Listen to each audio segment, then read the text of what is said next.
Corona की तीसरी लहर को डॉक्टर प्रवीण तोगड़िया ने भविष्यवाणी करते हुए कहा कि डेल्टा वेरिएंट से ज़्यादा खतरनाक ओमिक्रॉन होगा। जिस तरह से केस बढ़ रहे हैं, आने वाले समय में स्थिति बहुत ज़्यादा बिगड़ सकती है। इसीलिए सरकार को युद्ध स्तर पर काम करने और लॉकडाउन लगाने की ज़रूरत है। चुनाव बाद में होते रहेंगे। भारत में 1 महीने बाद लॉकडाउन की तरफ जाना होगा। लॉकडाउन लगने के बाद चुनाव स्थगित हो जाएगा। तीसरी लहर रुकने की मुझे स्थिति कम दिखाई दे रही है। मैं खुद बहुत डरा हुआ हूँ, दूसरी लहर की तरह स्थिति पैदा ना हो जाए। इसीलिए सरकार को युद्ध स्तर पर काम करना होगा। चुनाव तो बाद में भी हो जाएगा, चुनाव तो फिर भी हो जाएगा, लेकिन अगर कोई मर गया तो वह वापस नहीं आएगा। यह कहना है बरेली पहुंचे अंतर्राष्ट्रीय विश्व हिंदू परिषद के संस्थापक अध्यक्ष डॉक्टर प्रवीण तोगड़िया का।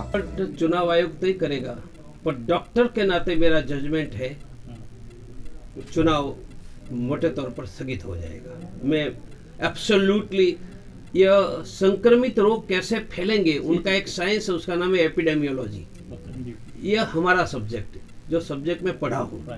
और एपिडेमियोलॉजी के आधार पर मैं सावधान क्यों कर रहा हूँ, क्योंकि मैं देख रहा हूँ कि भारत को लॉकडाउन की ओर शायद जाना पड़ेगा। और 1 महीने के बाद मैं विजुअलाइज कर रहा हूँ, वो आगे पीछे भी हुआ थोड़ा बहुत, और लॉकडाउन की ओर जाएगा तो चुनाव कहाँ से होगा। और अब यह थर्ड वेव रुकने की स्थिति मुझे कम दिख रही है। 4-5 दिन के जो आंकड़े आ रहे हैं, मैं खुद डर रहा हूँ। हमें सभी हॉस्पिटलों तैयार रखनी पड़ेगी, और हो सकता है कि तीसरे वेव में भी हॉस्पिटल में मैं दूसरे वेव का वर्णन करता हूँ। मेरी स्वयं की हॉस्पिटल, आईसीयू, वेंटिलेटर कोरोना के लिए सरकार के कहने से, मेरी खुद की बड़ी बहन कोरोना के साथ आई, मेरी अस्पताल में जगह नहीं थी। मैंने स्ट्रेचर पर सुलाकर ऑक्सीजन ट्रीटमेंट शुरू करवाया, क्योंकि दूसरे मरीजों को हटा नहीं सकते हैं। जो हमारी खुद की बहन को अपनी हॉस्पिटल में हम जगह नहीं दे सकते हैं, वो कितनी मजबूरी होगी। यह मजबूरी फिर से न खड़ी हो, इसलिए सरकार को युद्ध स्तर पर लगना चाहिए। चुनाव बनाव को साइड में रखो, चुनाव तो बहुत आएंगे और बहुत जीतेंगे, पर लोग मर गए, वो वापस कहां से आएंगे। चुनाव तो फिर से आएगा।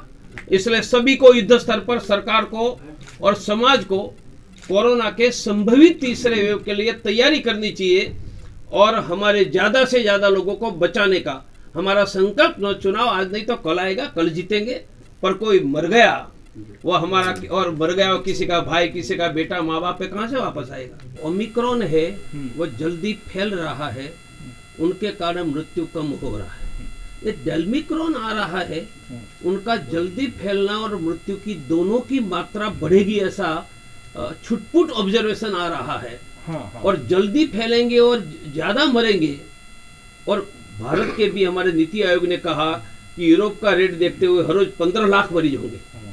हर रोज 15 लाख मरीज होते तो हॉस्पिटल में कितने होंगे? 10 दिन में जितने आएंगे। 10 दिन में 1.5 करोड़ लोगों को कोरोना होगा, तो भारत की हॉस्पिटल में जगह कहाँ मिलेगी। मैं मानता हूँ कि 1.5 करोड़ को हॉस्पिटलाइजेशन नहीं करना पड़ेगा, पर उसमें से 10, 15, 20 लाख को करना, तो कहाँ हॉस्पिटल है? हॉस्पिटल तो किसी को घर को बना देंगे, डॉक्टर नर्स कहाँ हैं?